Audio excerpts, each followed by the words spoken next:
right. Welcome back to the FS Students podcast, FS Students Unscripted.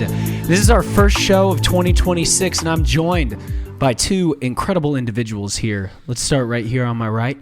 Introduce yourself, longtime friend of the pod. Long-time He's back subscriber here. by popular demand. Of course. We have Mr. Ethan Head. Ethan Head, sponsored by Cornerstone Landscaping and Zevia Energy Drinks. Watch the video. Zevia Energy Drinks. We love it. We love it.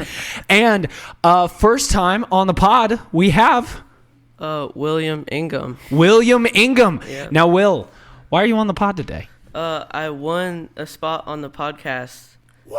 at the Christmas party last year. Yeah, Dude, that's last year. He hit us with the last year. Yeah. So long ago. It does feel like so long ago. So yeah, Will won to be on the podcast. Ethan is one of his small group leaders. Yes. Proudly.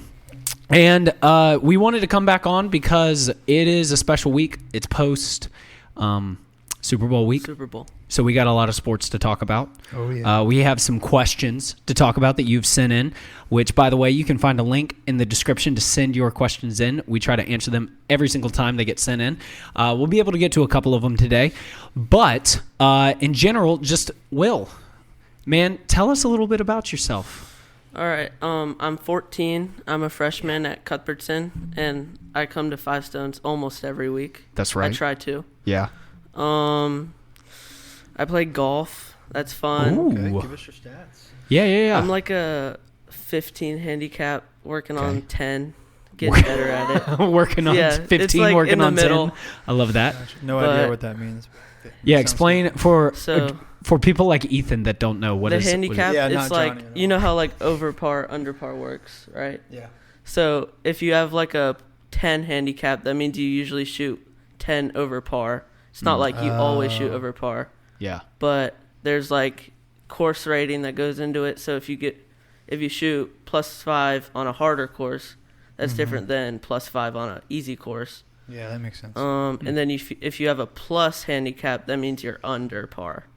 Ooh. It's confusing. Okay. It's like opposite almost. Yeah. No, but that makes sense. Yeah. That makes sense. That's That's pretty sick.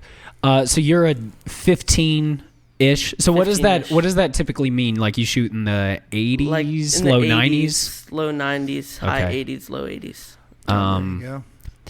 I don't enjoy golf. Mainly because I just get so mad. Do you like playing golf? I get mad too, It but is. I It's do enjoy it. It's very humbling. very Dude, for real. My grandpa is one of the guys that loves golf the most in my life, and he says he's like 83, I want to say, or something. And he's like, it's the lifelong game. Yeah. That's what he keeps Yeah. saying. He's like, you never master it. And for some reason in his, I love him to death, but in his crazy mind, he's like, that just makes me want to go for it all the more. And I'm like, nah, it makes me want to break my clubs. Well, that's one of the fun parts about it is like you're always chasing something. Like, Yeah. nobody's ever satisfied with golf. Like the world #1, Scotty Scheffler, he's still working on things. So what is the best you've ever shot? I shot a 76. Dude. So that's Dang, 4 man. over. It's a Where? stud. Fort Mill Golf Okay. Oh, I've Yeah. played there. That's a nice Have course. you? Yeah. It's I've never nice. played that one before. Yeah, I played that's where I usually play. Redbridge. Redbridge. Isn't that the one Stonebridge. at Stonebridge? Yeah, out that's in the Monroe. one out in Monroe. And I played the Monroe Country Club. Monroe Country Club. That's fun. I've played what's that place in Mint Hill? Pine Lake. Yeah, Pine yeah, Lake. Pine Lake. Yeah, I've never played that. It looks fun there. I played some different places, but I play every once in a while with my dad. My dad also loves to play. So the last time I played, was when he turned 60, and I told him, I was like, I'll see you when you turn 70. I was like, I'm done. I'm not playing. Like a 10-year thing. Yeah. How long have you been playing golf? Just about a year now. Oh, sweet. I played golf a little bit like in elementary school, Yeah. but I never really like took it seriously. My dad's always played golf. He's a pretty good okay. golfer, but I never really took it seriously until I think I went to Topgolf and they call it the golf bug. Oh, dude. And, Topgolf is the best. I love Topgolf. You just get addicted to it. And then he saw me like swinging my old like 5-year-old golf club like way too small for me, obviously. Yeah. In the garage on a Sorry. I was hitting plastic balls on a rug. Dude. And he was like, "Wait, so you like golf now?" So he got me clubs, like just some hand-me-downs and stuff. Nice. And yeah, it just started there. I wasn't good at all. Yeah. But as everybody, nobody's really that good. So do you play for fun or do you play on the school team? So I played on school last year. Okay. It's a spring season, so tryouts are soon. Oh, sick. But middle school, I was a starter. Mm-hmm. So it was pretty fun. But I also do it like starters. So middle school golf, I don't know how high school golf works exactly, but there's like the 2 teams and there's 6 players from each team. So there's 3 matches of 4 players. So 2 and 2, 2 and 2, and 2 and 2. Right. And then it's everybody like for themselves. It's a stroke play. And then you add up the best 4 scores is how they do it. Okay. So you could shoot like a really bad score, but if your team's... So it's sort of like a team sport. Yeah. So there's 6 starters. There's 6 starters. How many people total on the team? I think there was like 10 or 11. Okay. There's going to be like 8 on the high school team, I believe. Oh. So, but do they like rotate starters kind of? So like everybody kind of gets a shot? Usually the top 4 will be the main like people. Yeah. And then usually the 5 and 6 or just the 6 will rotate. That way everybody gets a chance. Because cool. I think everybody that tried out made it last year. Nice. But that's not how it works in high school. Yeah. Is Cuthbertson good at golf in They high got a school? pretty good golf team. Okay. Our women's golf team is really good. Oh, nice. Our guys' golf team's pretty good. I don't know where exactly we've been, but I know we don't lose a lot. We got some pretty good players. So. Dude, that's great. Well, we look forward to hearing how tryouts go and everything. I mean, I know freshmen, like, it's hard to break into those spots and everything, but you're a stud. Dude, for real. Yeah. And with how much progress you've had so quickly, Mm-hmm. that's nuts, man. Yeah, I was probably a 30 handicap when I just started. So that's probably I've made a lot of that's probably about me. Improvements. I play that version where, like, if you get what? There's a wasp in the corner. Oh, dude, I see it. I see it too. It's getting warm in here. All right, well, we'll see. If there's a random cut in this video, it's because we've been attacked by a wasp. You'll hear some screams and then we'll be right back. Technical difficulties. 30 is probably no, I wouldn't be. I'd say 30 is like average. Yeah. Honestly. Yeah. Like just a regular person that plays golf like a few times a year. Yeah. Maybe. I play where, like, if this is my ball and it like goes right by the hole, it's like close enough. Count it. Yeah. Like, we're good. Look at you guys. Sorry. Yeah, if it like lips out, I'm like, nah. I was dead on a line. Like, we're good. Yeah, we're good. Yeah, I think I got close to 100 once, and I was like, dude, high score. I think I'm gonna quit. And then, but then go to Top Golf, and it's just like I'm trying to hit the fence in the back. Like, I don't care about these points. I don't care about the holes with all the scoring multipliers and everything. Like, I'm just trying to hit a rocket. Well, people will be good at golf or Top Golf and then think that it's the same as golf. No, it's not the same. So humbling, dude. It's the best though. I love Top Golf. It's exactly what I want from golf. Like, I just want to get up there and try to Happy Gilmore this thing and just like send it to the moon. Well, Top Golf, you get tons of chances. You only have to hit like one club the whole time. Yeah, like you could just keep hitting driver the whole hour that you get. Exactly. And then it's perfect. But in real golf, it's completely different. Yeah. Like, you get like probably 14 drives. Yeah. On average. Yeah. 13, 14. So what's your favorite? Like, are you more of a wedge guy? Do you like the 3-wood driver? I'm more of an irons guy. Oh, okay. I like my irons a lot. Right. What's your sweet spot? What club, when you get it out, you're like, yeah, baby. It's probably like my 8-iron. It's my favorite. Okay. I warm up with it most of the time, and it's nice. just like It's a lock. You're like, I'm locked in. Yeah. I love that, many dude. bad shots with that thing. So. I love that. Cool. Well, we thank you for being on the pod. And I was going to ask, who's your favorite golfer? You said really Scotty Scheffler's number one. Is he still number one right now? He's Okay. very well in the lead, number one. Oh, all right. Yeah. So he could like not do anything and he'd still be number one for like 50 weeks. Oh my God. He's really in the lead. So who's your favorite then? My favorite is probably Jake Knapp. I really like his swing. Oh. He's got like a very smooth swing. Is he like a younger guy, or has he been around for a I don't while? know. He is younger. I don't know exactly how old he is, but he's he did well last weekend at the Waste Management, which is a cool tournament. Oh. But he's like on and off, I think. Okay. Yeah. I'm not gonna lie, I've never heard of him. But I don't follow golf very much, and when I do, it's like I know Scotty, I know Rory, I know Tiger, DeChambeau, right? Yeah, Bryson. And like that's it. My brother-in-law and one of my best friends and my dad would be appalled at like my lack of care about golf. But do you watch golf? Like when I want to take a nap on a Sunday. I'll watch the Masters. Yeah, I'll like turn on the It's Masters and very be like, this relaxing. is pretty sick. Mm-hmm. Yeah. Other than that, nah. Yeah, you got the wrong people on here for golf. For sure. You get like For Chris sure. and Mac on here. Dude, so Talk golf true. for Does hours. Mac play? I don't know. I don't know. Does he? Well, he's got clubs. Yeah. He probably plays. I think Chris plays more. Chris plays more. Yeah. Nice. Yeah, but all right.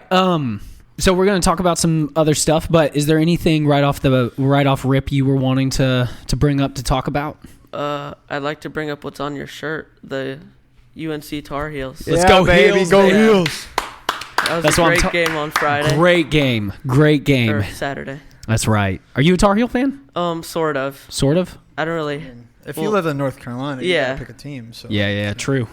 So who's the college team you follow most? I like Virginia Tech a lot. Oh, the especially Hokies. Football. Okay. My dad, his side of the family is a big Virginia Tech side. My dad's from Virginia Beach. Nice. And I Okay. guess Cool. Virginia Tech was good back at that time. Yeah, they Was used to be good. good. Yeah. Hey, but they just got James Yeah. Franklin. Yeah, like that's gonna exciting. Dude, I'm excited forgot about that. that's gonna be pretty sick. Don't love that for the Tar Heels having to play them, but man, that game was so good versus Duke. I couldn't. I mean, we had a leader event, like high school leaders, over at my house, and we're talking about direction for the year. We're talking about like where can we improve, all this sort of stuff, and then all of a sudden Ethan like raises his hand and he's like, I just need you to know that it's tied with 1 minute left.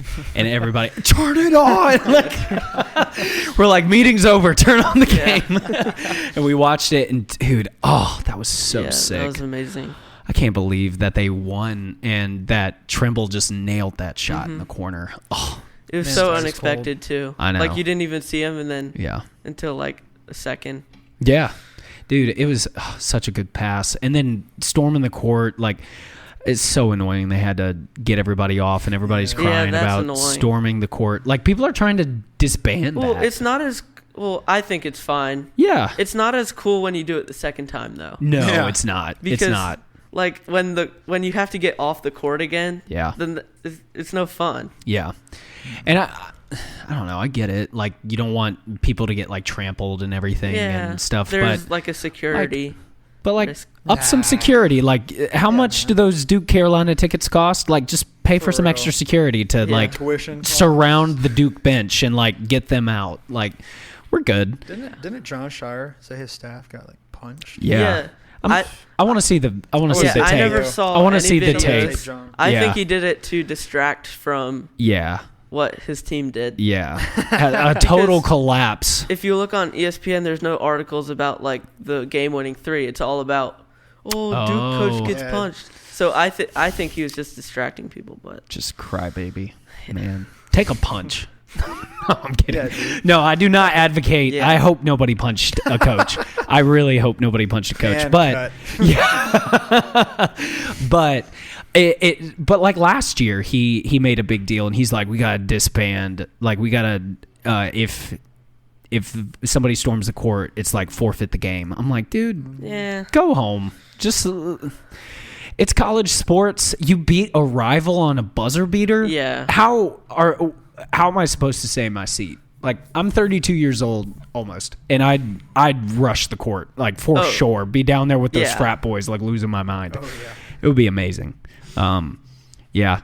I feel like UNC's got a chance to go fairly deep in the tournament. Elite Eight, maybe. I do. That would be pretty sick, but I just hope Duke gets knocked out in the first round. That's all that matters to me. I don't know. Anything else? Anything else you want to bring up? Right off rip? No, okay. Not really. We got a couple items on the agenda. First and foremost is that this past weekend was the Super Bowl. Yeah. Did you watch the game? I did watch the game. Did you fall asleep? It's like I kind of wanted to. No, I wanted to though. Man, it got kind of boring. Was that the worst, Ethan? Was that the worst Super Bowl you've ever seen? Man, I mean, I'm trying to remember because there's been some bad ones. Yeah. Yeah, because I mean, it didn't really turn around. Like, yeah. Patriots Falcons was boring, but then it was like, whoa. And yeah. Obviously, we know what happened there. What other ones were blowouts? Last year was a blowout. Was a blowout. But I mean, I hate the Chiefs. Yeah. But everybody likes. It was at least. least. Yeah. I mean, I didn't watch that game. I was actually in Europe, and so we stayed up to watch the first drive, and then we went to bed, and it was like 2 a.m. Eagles scored on the first drive, right? Yeah, they did. Yeah. But at least it felt like, I don't know, it felt like to me, you never really had faith that Drake May and the offense could get it going. Yeah. Even that one long drive that they had where he threw some just dimes. Meanwhile, against the Chiefs, it's almost like the anxiety of like, when is Mahomes gonna unleash? Yeah. And so it felt like, until at least watching the highlights, until like the third or fourth quarter, it's like, okay, actually this is over. They don't have a chance. They but just couldn't get a spark. Like it dude, was for real. Run. Drake May screen pass for the first down and then punt. Yeah, literally. And because I mean, they couldn't block anything. No. Like they had no hope whatsoever. Well, that offensive line had no idea what hit them. Bro, oh my gosh, did you see? So, do you remember beginning of the season? There was an interview with Will Campbell, and he's like, "If you let up one sack a game, after the draft, Amazon." Someone made a meme, and he said, "See you at Amazon, buddy." And it's just a compilation of sacks. Oh my god! I saw. He's the guy that was like. He was crying at the draft, and he's like, "I get to defend like, my brother I will or whatever." Fight and die for my quarterback, which I believe. But man, that defense was unbelievable, and it was about what I expected. I remember we talked about it a couple of days before the Super Bowl, and I was like, "This is going to be nothing like low scoring," and then the mistakes just piled up for the Patriots. And I feel bad for the Patriots defense. Like Christian Gonzalez, dog. He did such a good job. Absolute and dog. He did everything he could, but I mean 22 points for the Seahawks is not bad. No. It was 22, right? Or 29. 29, but one of them was the pick six that was really like a fumble. At that or whatever. point it didn't even matter. It didn't really matter.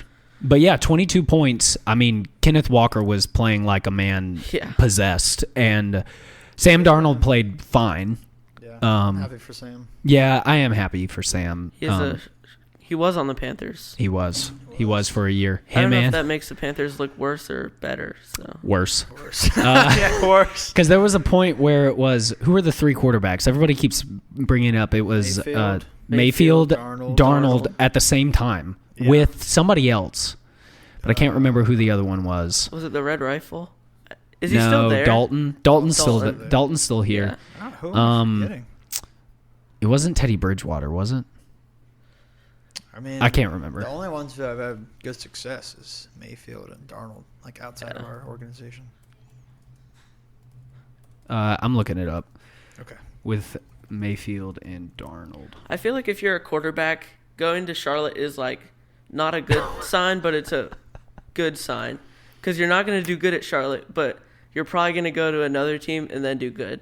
Sam Darnold and then Baker Mayfield.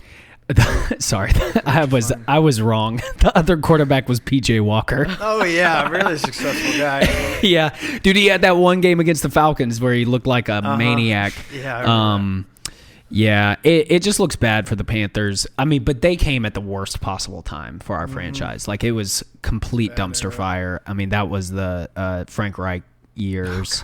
End of Matt Rule, beginning of Frank Reich. It was just complete disgusting nonsense. David Tepper. Yeah. Did you see him on Pat McAfee? Yeah, I was going to say Pat McAfee.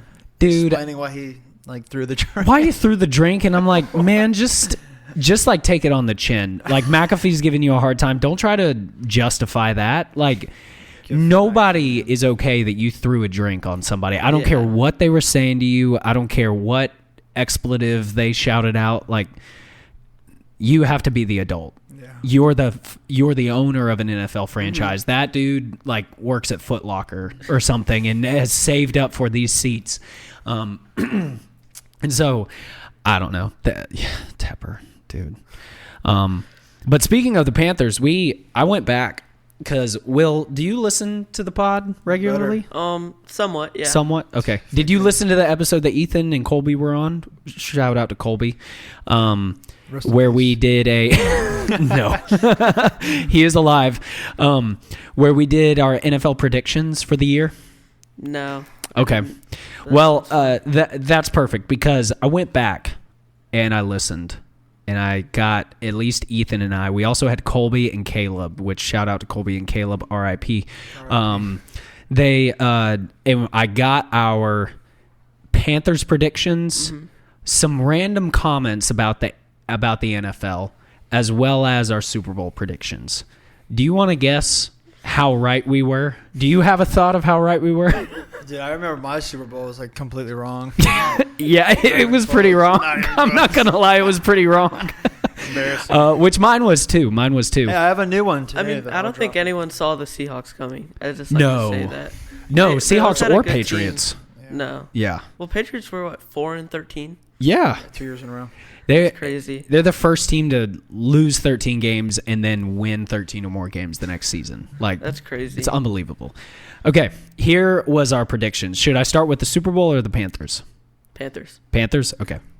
So I predicted the Panthers first, and then Ethan talked a little bit later. But with the Panthers, I said our ceiling, so the top that we could do, would be 10-7 and be in the playoffs, which, like, that's pretty accurate. We both kind of predicted, we're like, we should win the NFC South. Yeah. Which, mid-October, we thought we were the dumbest people on the planet. It looked pretty bad.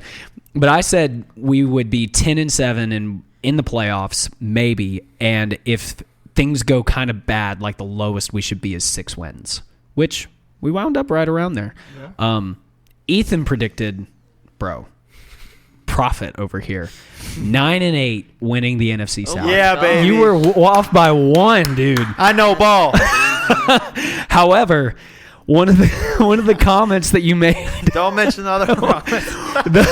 The Super Bowl predictions we had was, I said I would love if it was the Lions versus the Bengals. And some other things that I said were that Matt Stafford was going to end the season in a wheelchair. And that he was washed up. And I did say that the NFC South is a dumpster fire, so we should win. Yeah, still a spot on. fire. Spot on for that. Yeah. Ethan, his Super Bowl prediction was the Bills versus the Vikings. And I asked him, I said, you believe in J.J. McCarthy? And you said, yes, absolutely. I redact my statement. And you said they got rid of, quote, washed up Sam Darnold. Oh, no. No, I didn't know it was that bad. Oh, no. And you were like, I believe that they'll be better with J.J. McCarthy, which for the uninformed NFL fans, that did like not age well. But neither did my Matt Stafford, who knocked us out of the playoffs. Will truly never forgive him for that. I won't either. personally. But yeah, so we didn't do too bad. 9-8 prediction, 10-7. I thought maybe that would be the best we could do, which I still think we could have gone 10-7. We should have. We should have beaten the stupid Cardinals. The Cardinals. wasp is flying around. Oh yeah, that's like our friend for this episode. Let's name him. What do we want to name him? Yeah, Will. What's his name? Will the Wasp. Will the Wasp. Will the wasp. All right. Okay. So yeah. So does anybody?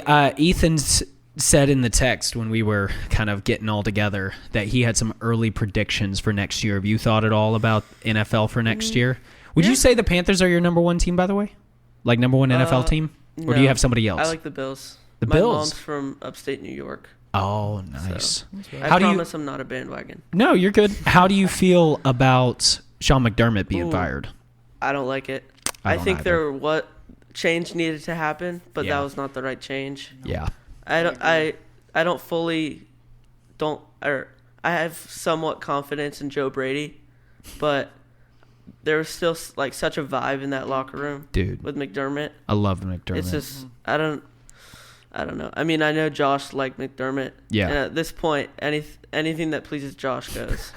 As long as we can keep Josh on the team. Just keep Josh. Yeah. My thing with McDermott was like, dude, how do you account for basically 2 straight years of some of the worst, most crushing injuries imaginable for a team? Like, the amount of defensive injuries for the Bills. Oh my I mean, gosh. it was like they were on some of their worst. It was like the 49ers. Like they were on some of their last legs with the depth of their defense, and they still were balling out. And they don't have like a single receiver for Josh Allen to throw to, and he's still putting up numbers. It's because they're all just like dudes that walked off the street. I mean, Curtis Samuel was like making plays in their last playoff game. Like throwback to him. Yeah. I didn't realize he was still It makes on the no team. He makes had no sense. In their last playoff game, he had a torn ACL. I Who think. did? Samuel. For real? Like, Dog. he got it in like the end of the first quarter. He didn't catch any more passes, but he played. He had my like crucial gosh. blocks. Dude, that's Throughout insane. Did you hear that? Bo Nix played with an injury. So did Josh. His ankle was broken. Yeah. Oh. Dude, He so broke did it- Bryce. He broke So it did in Bryce. Cleveland before the playoffs, Oh my gosh. and he played the whole playoffs with it. Man, there's no. I will say that the highlight of the playoffs for me was just watching Sean Payton lose. I can't stand that guy. Like, just the worst. The worst. And the fact that he lost because he's an idiot. Like, kick a field goal. And then he fires his offensive coordinator. I'm like, dude, the audacity of that guy You is pray for our enemies. for real. So thank you, Pastor Ethan. Okay, so early predictions. So Bills fan, good to know. Early predictions for next year. Let's go. You can throw out some Bills predictions if you want to. All right, and then we can talk about the Panthers. You're welcome to jump in. I know Panthers are number 2 for you, I think. And then we'll talk about Super Bowl. Okay? All right. So what are you thinking? So for the Bills, I got let's give them 12 wins. Oh, I think they're going to be a good team, but I think there's going to be second round playoff exit. Just because I'm not hating on the Bills. I want them to win the Super Bowl. But we need to get settled in with Brady, and I don't think we're going to be settled in enough. I do think Keon Coleman's going to have a comeback year, though. Okay. Because Joe Brady said, he talked to Coleman and he said, like, I like you and I'm going to make you like a wide receiver 1 or wide receiver 2 on this team. Dang. So, That he wants him to succeed and he sees the potential in him. Dang. That statement could really blow up in your face. It can. That's nuts, man. You did like a 4-round parlay right there, like with a bunch of different predictions. I love that. The specificity of a second round playoff exit. But what's the top need in the draft for the Bills? I love how we're just like an NFL podcast Like right the now. top pick. Yeah, what's the biggest need? In your mind. Linebacker. Linebacker. We need some run defense, stat. Because we had the best pass defense. Or no. Was it we had the best run defense? Yeah, Oh, he had a yeah. really good rush. We need a cornerback.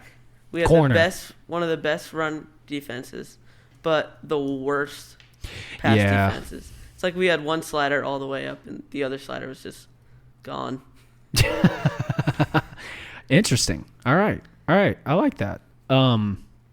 Okay, we'll do our Panthers, and then we'll all talk about Super Bowl. He's got the schedule pulled up. Bro. He's counting down I'm trying. Yeah, I'm trying to count wins losses. You trying? We Who? have a tough What schedule, what man. divisions are we playing next year? Let's see. We got the Lions in NFC here. North. We play NFC North. We play some of the AFC. It looks like AFC North and NFC North Yeah. because we're playing the That's what it looks Steelers, like. Browns, Packers, Ravens, Bengals, Steelers. Bengals, I guess. Yeah, Bengals are in AFC. What are they in AFC North? Yeah, that's an AFC North and NFC North, and then we play the Eagles away and the Packers away again. Yeah, but we can't. Come on, man. What in the world? And Super Bowl champions Seahawks, but that's at home. Yeah. Oh, that's not good, dude. We Tough schedule, man. woo, Tough wow. schedule. Yeah, they saw us this year. Like, let's nerf them. Oh, jeez. I did not realize we were playing those two divisions. That's why I looked it up. I'm like, we got a tough schedule. I mean, I I wanna don't- hear your prediction if you have one. I must sit and think on this. I think we're going to be all right against the NFC or the AFC North. Like, I think the Ravens are going to be in a bit of a rebuild. The Steelers are a mess. The Browns are a mess.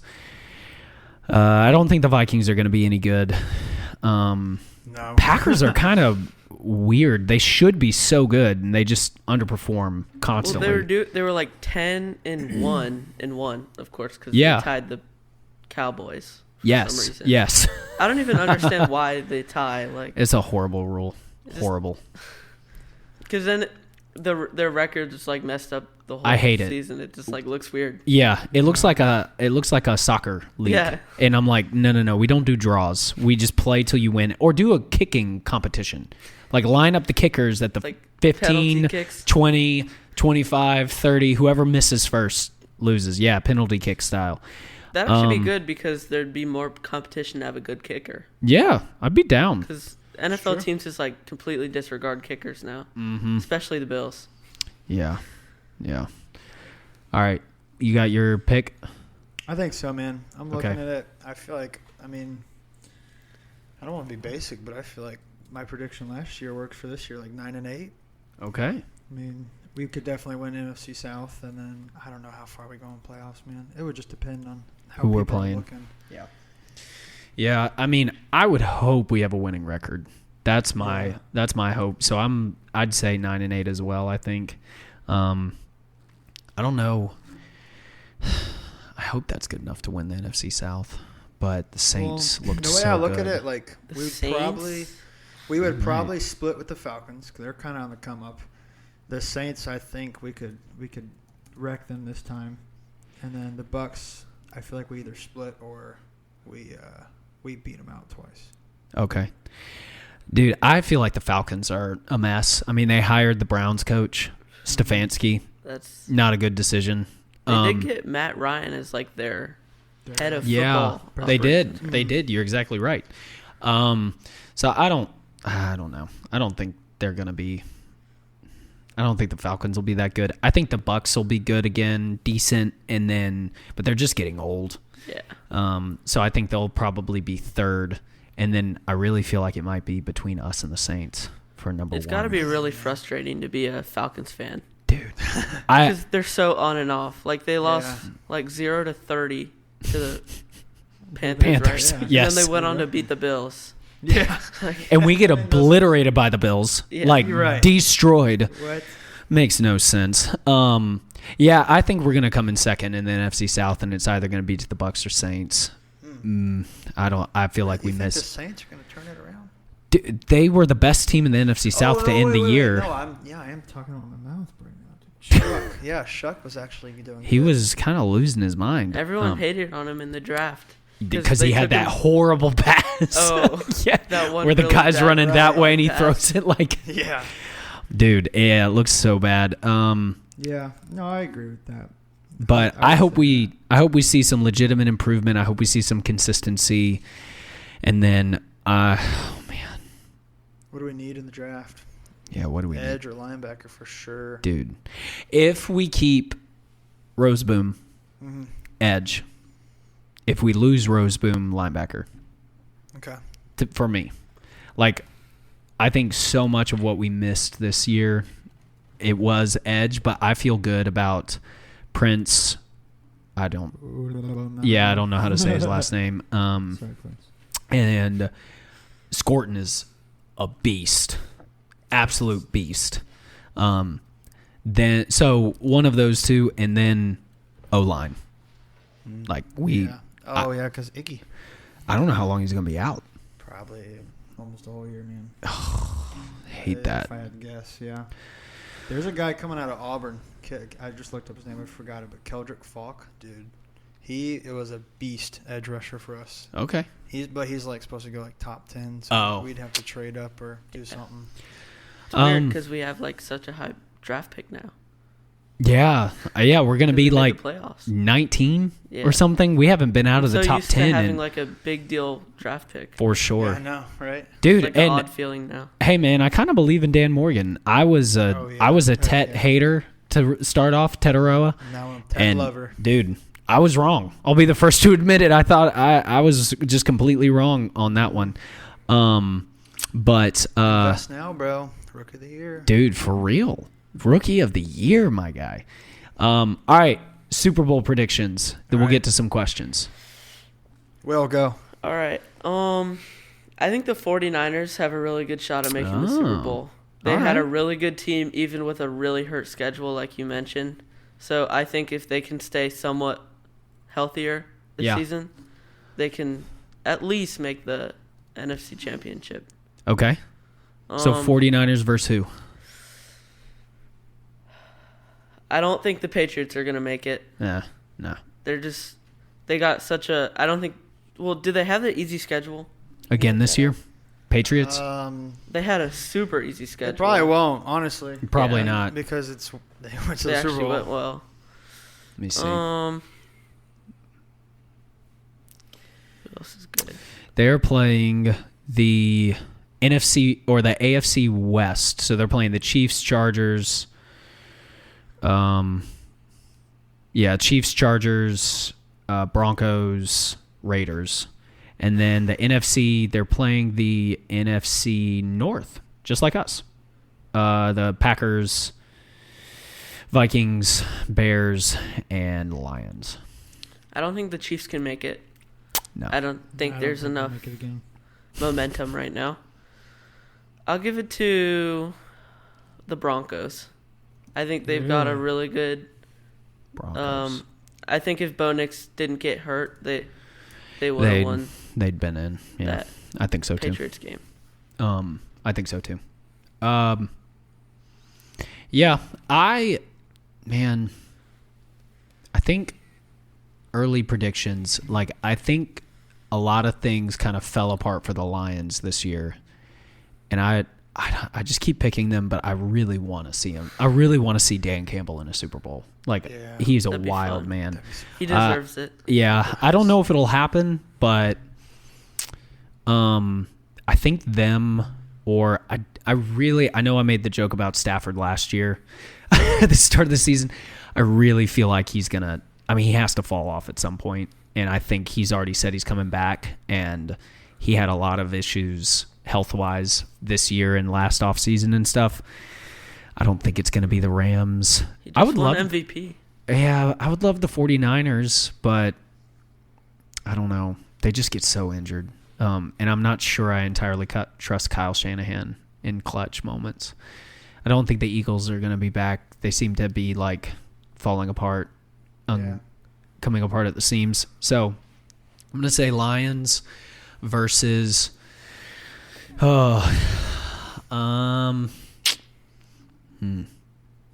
there anybody like wild that I could pick? Who's the Ravens' new coach? Dude, it was like never heard of him before. But apparently he's got a good track record. Oh, yeah. I don't know. Jesse Minter. Yeah. Okay. Where's he come from? I don't know. He's good on defense though. Is he coaching their Which defense? they need. Yeah. They need badly, it seems. Man, I don't know. Lions versus... Dude, we're going in all blue. I'm going Lions versus Chargers. I feel like Really? Mike McDaniel as the offensive coordinator in L.A., Justin Herbert finally unlocked.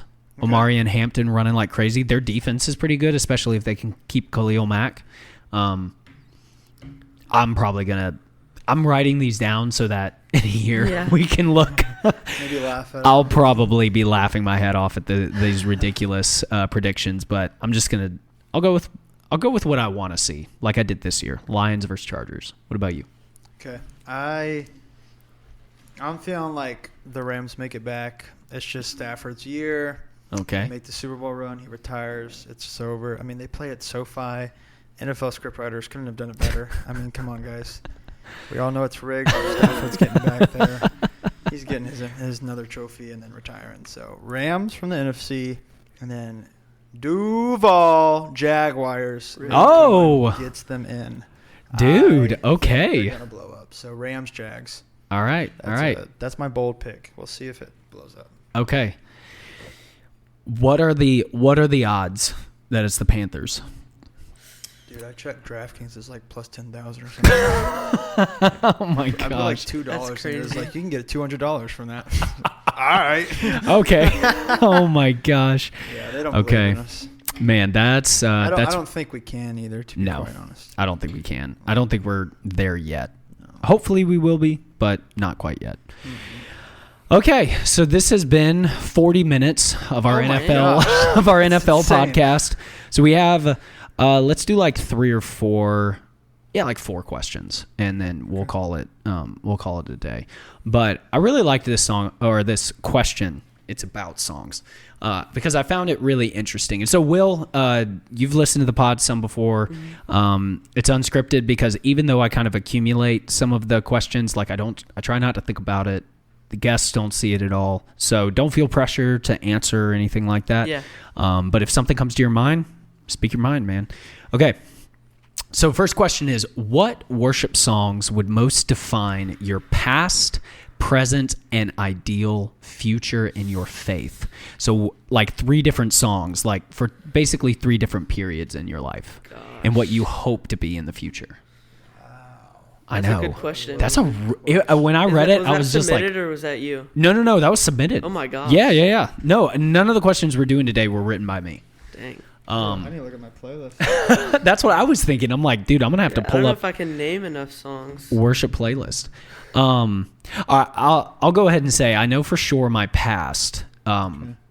This is I know for sure my past. It's a song that we've done probably more than any other while I've been at Five Stones is Highlands. Like that's Dude, that was gonna be mine too. for real. For Not past, but like I think I was gonna go present for that one. I love that. Yeah, love that song. But I remember when it came out probably like 10 years ago now. It's been a while. But as soon as it came out, it became really an anthem for like a lot of difficult situations and the good and the bad of life and all of the things and just God being there in the midst of it all. And I feel like it's really wordy. Like it's got a lot of poetic type words to it, which I like. So it's not like a super simple song or anything like that. But Highlands by Hillsong, that would be my past. And your present? In my present, yeah. Okay. I like that. Cool. Did you have any that came to mind? Will, you got the worship playlist pulled up? Yeah, so right now I'll say Firm Foundation is a good one. There we go, That's man. a really Yeah. good one. That's so solid. I love that one. I think they played that a lot at Fuge, which I liked. Yes, they definitely They did. always have good music there. For It's sure, crazy. man. For sure. That's a good one. So that's present for you. Yeah. Okay. I can't really think of one past. Maybe Rescue by Lauren Daigle. That's a good one. Yeah, man. And then Love that. I don't know. I like Praises by Forrest Frank. Yeah, That's yeah. a good one. Is that the one with the elevation Yeah, the worship one with too? elevation. Yeah. Rhythm, elevation rhythm, I Yeah. think. Yeah. Yeah. That's a good one. They make good stuff. So that's future or That's past? future. Okay. So present is Firm Foundation. Past is Rescue by Lauren Daigle. Lauren Daigle. And future is Praises by Praises. Forrest Frank and Elevation Rhythm. Yep. Okay. Add it to your playlist, people. Do you have your past and future? How would you describe, like, I got my past. How would you describe future? Like, So the person that asked it said your ideal future in your faith. So maybe something you aspire to. Like you know how sometimes we talk about, you know, I'm singing this song in spite of my situation. Like if we're singing praises or something like that. And it's like, but I don't really feel like praising right now. This question is like, but I want to in the future. I want to be able to praise regardless of anything in the future. You know what I mean? okay. All right. So past, it's going to be Praise You in the Storm. Oh, throwback. Yeah, bro. Is that Casting Crowns? Yeah. Yeah. For sure. Oh, man. Yeah, I love that song, man. That one that always got me. Yeah. It would always come on when I was in the dumps, and I'd be like, man, what a good song. What a good reminder. Yeah. So, yeah, Praise You in the Storm. 'Kay. That's my past. My present, like I said, was Highlands. Okay. That one I feel like resonates really well. Just a time of joy and compassion and a lot of excitement and things to celebrate. And it's just a really moving song. Yeah. Even in the sorrows and depths, like it can get you back up. Mm-hmm. Man, I got some Sanctus Real on Oh, my gosh. third day. Dude. It's hard. You've got like all of 90s, like Oh, dude, I love that. 91.9. Yes, sir. New life. Dude, I love that. 91.9. Man, I want to say Promises by Sanctus Real is my future. Okay. I just keep going to that one. Love that, man. And it's like one of the verses, like, just hold on to the promises. Yeah. And I feel like in this time, I don't know how the future looks, but Yeah. I mean, just knowing what's in the near couple of years, I know it's going to be a lot of effort, a lot of work, a lot of probably tiresome days, and there's a lot of change. Yeah. So just hold on to the promises. Yeah. Did you know he's an engaged man? Yeah, I heard about that. Congratulations. Shout out, Dude. my fiance Woo, woo. Lily. Yeah. We'll have to get her on the pod someday. Dude, that'd be sick. Okay. So Do like a couples pod. there we go. There we go. Yeah, well, you got to get a girl. There we go. It's Valentine's Day, man. It All is right. Valentine's Day. So past was Praise You in the Storm. Praise You in the Storm. Present is Highlands. Mm-hmm. Future is Promises by Sanctus Real. Sanctus Real. Okay. Yep. Throwing it back, baby. I love that, dude. I love that. All right. So I said my past was Highlands. My present, I'm gonna do a song that probably nobody knows. My sister-in-law actually sent this song to shared it in like a family group chat a long time ago, but I really, really love it. And it's a song called Wrestle by Delaney Young. It's not really like a worship song type thing, like we wouldn't sing it in church, but it's kind of this idea of, like, y'all know the story in the Old Testament where Jacob wrestles with God. You familiar with that? And this song is basically like the invitation to that. Like, I can take the difficult, I can take the confusion, I can take your frustration and all these other sorts of things. And so, yeah, I feel like that's a really, really good one. It's been a really interesting thing, especially over the past couple of years for me to kind of think through walking through difficulties with God. And so for my future, I'm trying to pick something like off You got the playlist up too? Yeah, kind of off the wall. I've got our FS Students playlist Prayer up, which if you're on Spotify, check it out. Add it. FS Students. You can just search it. Search our account. You can find it. I want to say, man, there's just so many good ones. I'm like going through everything. It's hard to pick. It really is. So I'm gonna go with a personal favorite too. There's this artist named John Mark McMillan that he wrote "How He Loves" like in 2005. Do you know that song, Will? How He Loves? I don't think I've heard of it. It's the "He is jealous for me, his love like a hurricane, I am a tree." It's such a good song. He wrote a song called "The Road, the Rocks, and the Weeds," And it's basically how God is with us and calls us to be obedient even in wherever we may find ourselves. And so there's one by David Crowder Band too. Yeah. I feel like that's the one I know. Is it, it probably is. No, there's some changes. Oh, Most okay. notable is David Crowder did the bridge where he says heaven meets earth like an unforeseen kiss. Yeah. John Mark McMillan, so heaven meets earth like a sloppy wet kiss. Bro, it was, dude, mid-2000 youth group was wild. We were just singing that. We were crying, just lifting our hands like a sloppy wet kiss. And it was a big deal for a while because like some churches felt so weird singing that. And so Crowder came out with this like sanitized version. And I'm like, dude, I want the original. Explicit. Yeah. No, it's not. It's not at all. But yeah, that would be me. Okay, so I'd say past is Highlands, present is Wrestle by Delaney Young, and future is The Road, the Rocks, and the Weeds by John Mark McMillan. And I think that's probably my three. But I could fit in like 7 or 8 different songs in each of those areas, but that's a good one. Okay, so here's another one. Another good question for us. We got like 2 more. I know we got to go here soon. Okay, Bro, we got all. What's a good way to be consistent in reading the Bible and praying? How can I make those a habit? Anybody got any immediate thoughts? Good way to be consistent in reading the Bible and praying. I want to make those a habit. It's a good question. That's a good question. Which I don't mean to cut y'all off. I'll give y'all a second to think. Like nobody, maybe not nobody.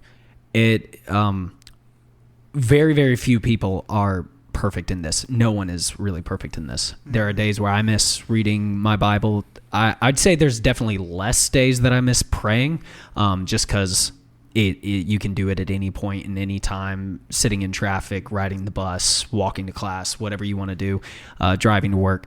Like you can be praying at any point in time. But I love that you said you want to be consistent, because I think that's the key. Is consistency is the key, not necessarily perfection. And making a habit is such a good way to phrase it, because it takes a while to make a habit. It takes some intentionality. So, do y'all have any immediate thoughts?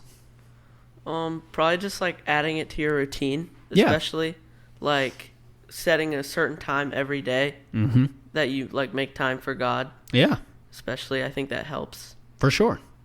I love that. Like maybe for me, this might not have been the healthiest answer, but setting my alarm like 15, 20 minutes earlier. Yeah. And getting up right when my alarm kicks in, which is rare. I don't do that. I don't think anybody does. No. Very, very, very few people do. Yeah. I hit that snooze button at least once. No, that's so good. Yeah. Any thoughts? Yeah. I go back to what Johnny said. It's rare that, you find someone that's always consistent in this. So like, don't feel shame at all. And I have my spurts where I'm on fire for it. I'm reading it and it's easy. And then I'm like, I don't even know what to read and I don't even want to open my Bible. So it's definitely ups and downs. I found that what I found the most beneficial is accountability. Is the best form of consistency. So find one person or a couple people, throw them in a group chat and say, hey guys, I need help with being consistent in the word and prayer. And then be intentional with it and, be the first one to text what you read today. And it kind of opens that door of, ask what other people are reading, but it's kind of like a moment of conviction when someone puts a verse in the chat and you're like, shoot, I haven't read, I don't know what to say. Yeah. And so like my suggestion would be, the popular one is a proverb a day, just, I would read that with, I had a group chat going with a buddy of mine, and I would read that and I would have like a sentence or a couple sentences of a takeaway, or maybe I picked out a favorite verse and what it meant to me. And then I just sent it to him, and that's how we kept each other accountable. And now I have a group chat of a couple guys where, we're still not the most consistent with chatting back and forth. That's okay. It'll grow. But just doing that, sending in verses, what we're reading, what we thought about what we read, and it opens that door of accountability and making sure that we're reading. As far as prayer goes, I mean, like you said, Johnny, it's easier to do that, but I know some people it just feels hard. Yeah. What I'd say to that is, I think it only feels hard because you feel like you have to be perfect. And you really don't. You can just talk like you're talking out loud and just do that like you're talking to God. I mean, I feel like we all kind of talk to ourselves at some point. Just loop God into the conversation and just be genuine, be authentic, be mad, be angry, be sad. Yeah. That's what I've learned. Make it your first, priority. Make it your first weapon, and your life will go a lot smoother. Yeah. Yeah. I love that.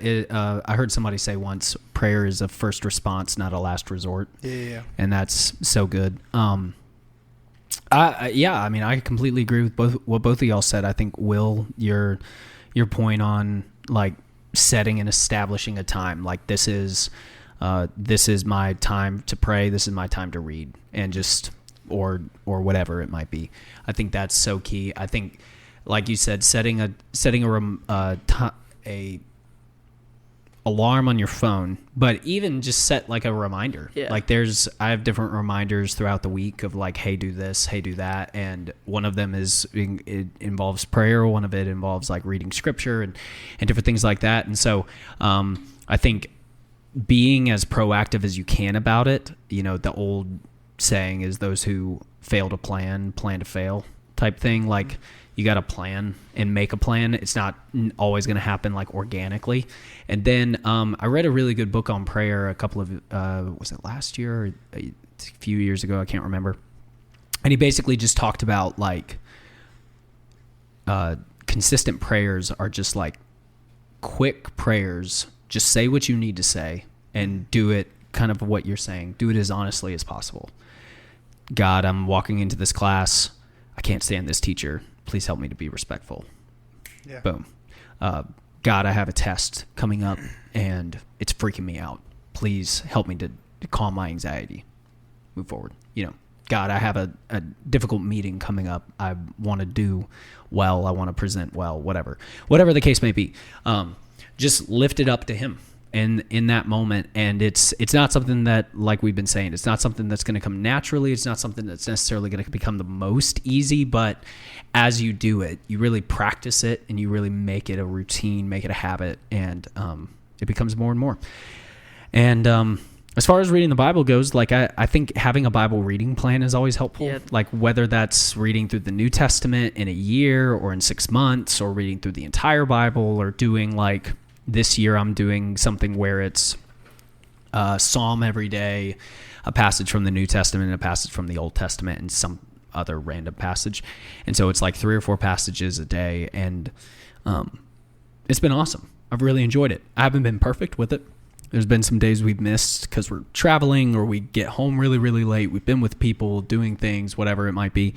But doing some type of plan, and if you mess up or if you miss 3, 4, 15 days in a row, just pick up right where you left off. I know for so long, if I missed a couple of days on a Bible reading plan, I'd just be like, all right, I'm done with this. Like I've failed, that perfection type thing you're talking about. I'm like, all right, I'm just done with this. No, just be like, okay, well, missed 15 days. I can choose not to miss right now, and I can choose not to miss tomorrow. So I'm going to just continue forward. The first time I read through the Bible in its entirety, it was a 1-year Bible reading plan, and it took me 2.5 years because I just missed and I wasn't consistent with it. And then the next year, it took me a year, and there were some days where I had to catch up, and I was like, well, I missed 3 days, so I'm just going to read 3 days worth today, or whatever it might be. And it truly just becomes a habit. It becomes something. And so, yeah. Any last thoughts about this one? It was a good question. I would say what McCant says a lot is just start and just if it's 2 minutes, give me 2 minutes. Yep. If it's like a couple verses and that's all you got in you, it's all you can focus on. Give me a couple verses. You will build a habit, and nothing or something is better than nothing. Right. And so don't stay there. Obviously, you want to grow, but just start with something. Love that. All right. Let's do a couple more. All right. Let's do it. Okay, we're going to do 2. All right, we'll try to do them quickly. I love this question just because it's honest and it's really short. Am I really worth forgiving? Yes. I love that. I appreciate the quick answer, Ethan. Am I really worth forgiving? Yes, you absolutely are. Whoever asked this, whatever your situation you're going through, whatever is taking place in your life, tomorrow night at FSI, little spoiler for you, we're going to be at the crucifixion where Jesus dies. And like he did that because he loves you, because you're worth forgiving. It doesn't matter what you've done. It doesn't matter what your regrets are. Not that those aren't valid and they might be really, really heavy or feel overwhelming. But our sinning is always outpaced by God's love and forgiveness and grace every single time. And if you read scripture like we've been advocating for here, what you're going to find is more often than not, what you have done is not quite as bad as some of the things that we read in scripture that other people have done that Jesus forgives. So are you really worth forgiving? Yes, you absolutely are.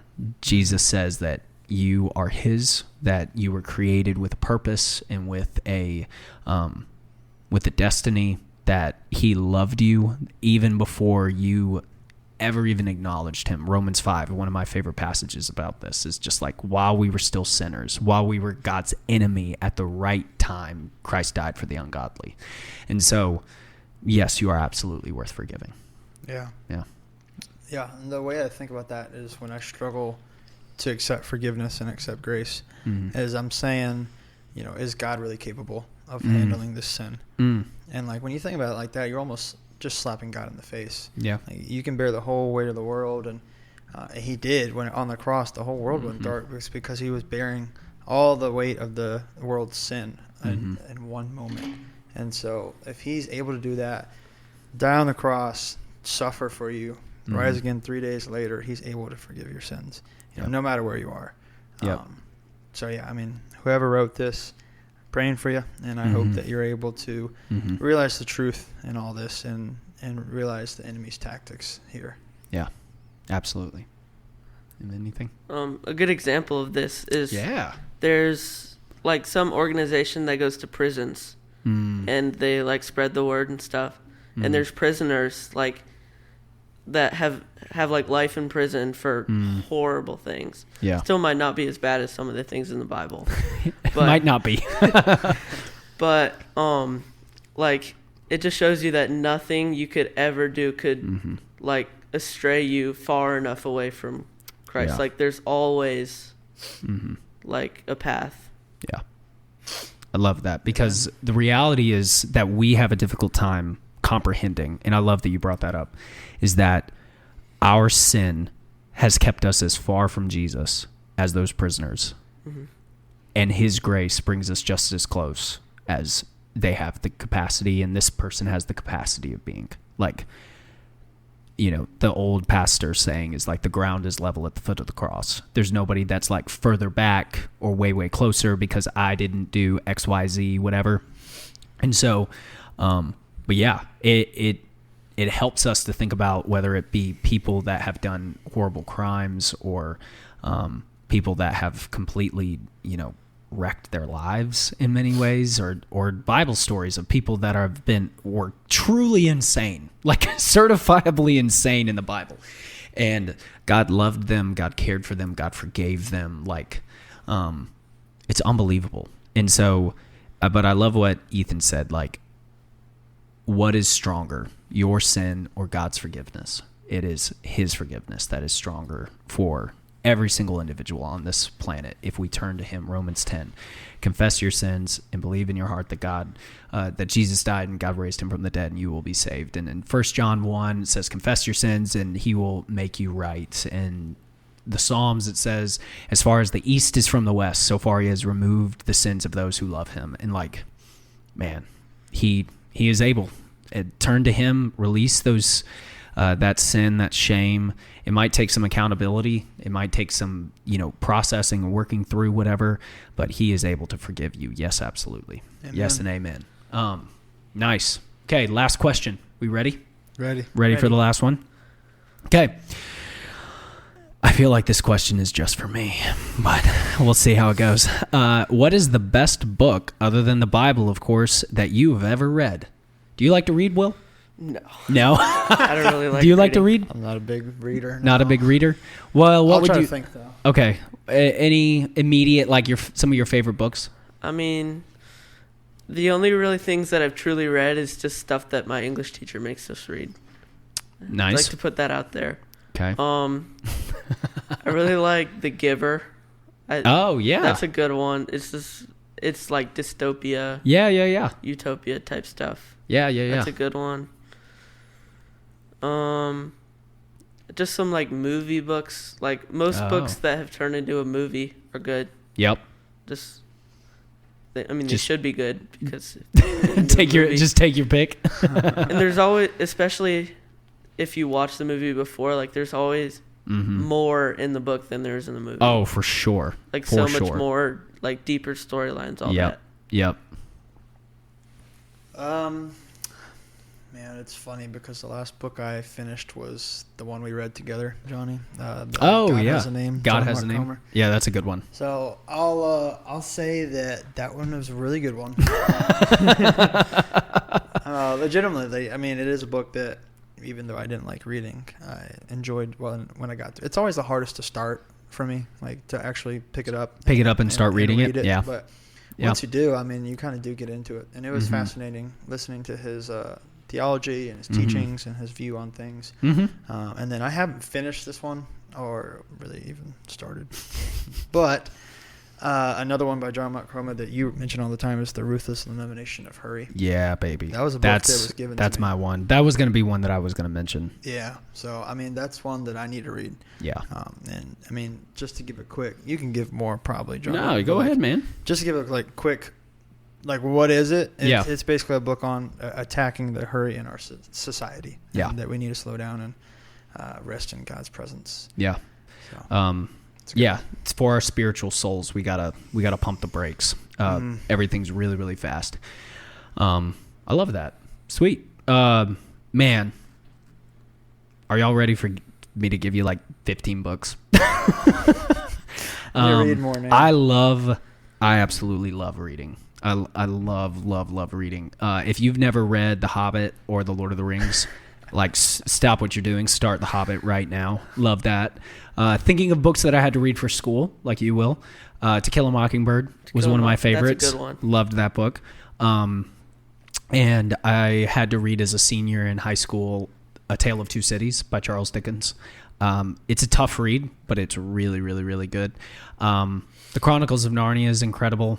If I'm going fiction than nonfiction. Chronicles of Narnia is incredible if you've never read that. Harry Potter. Come on. Talk about movie books. Gosh, those books are so good.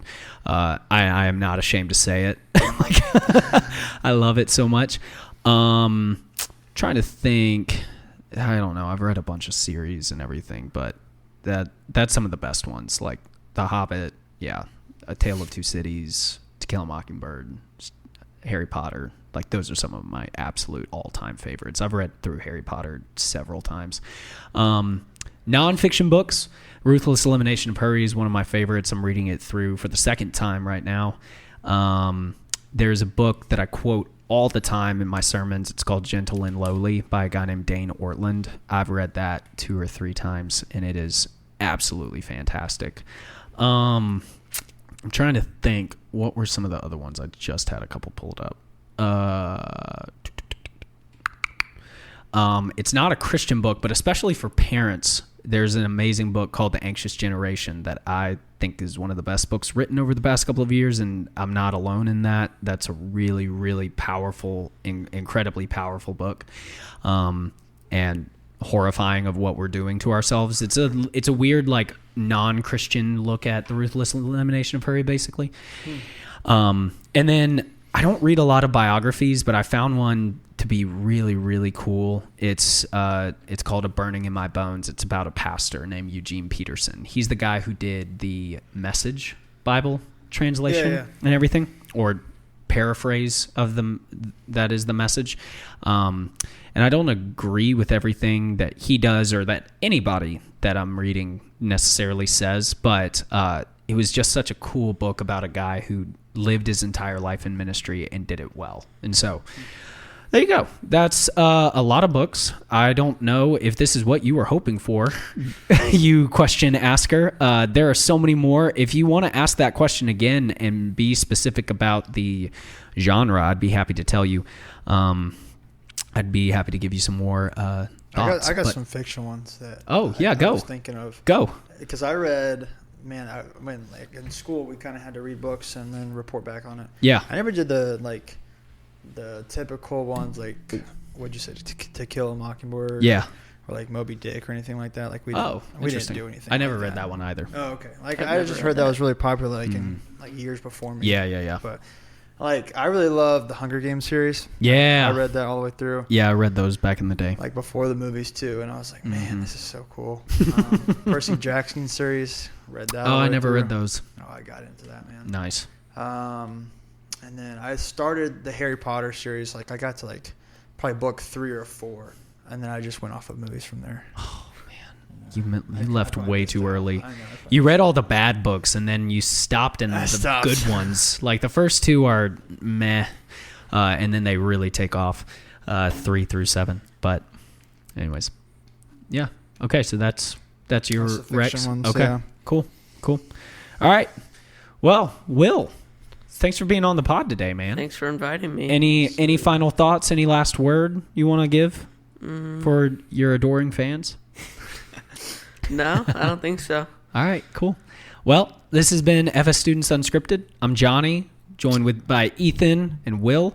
And thanks for listening, you guys. Thank you guys for being here. Some excellent answers. Hope you all enjoyed our version of Sports Center for 40 minutes, and then we spent 30 minutes talking about the serious questions. We're gonna get canceled. A little over 30 minutes, but I know we got to go and people and we got to get on with the rest of our day. But we'll be back soon. So submit your questions, send them in, and we'll see you next time. Keep pounding. Let's go.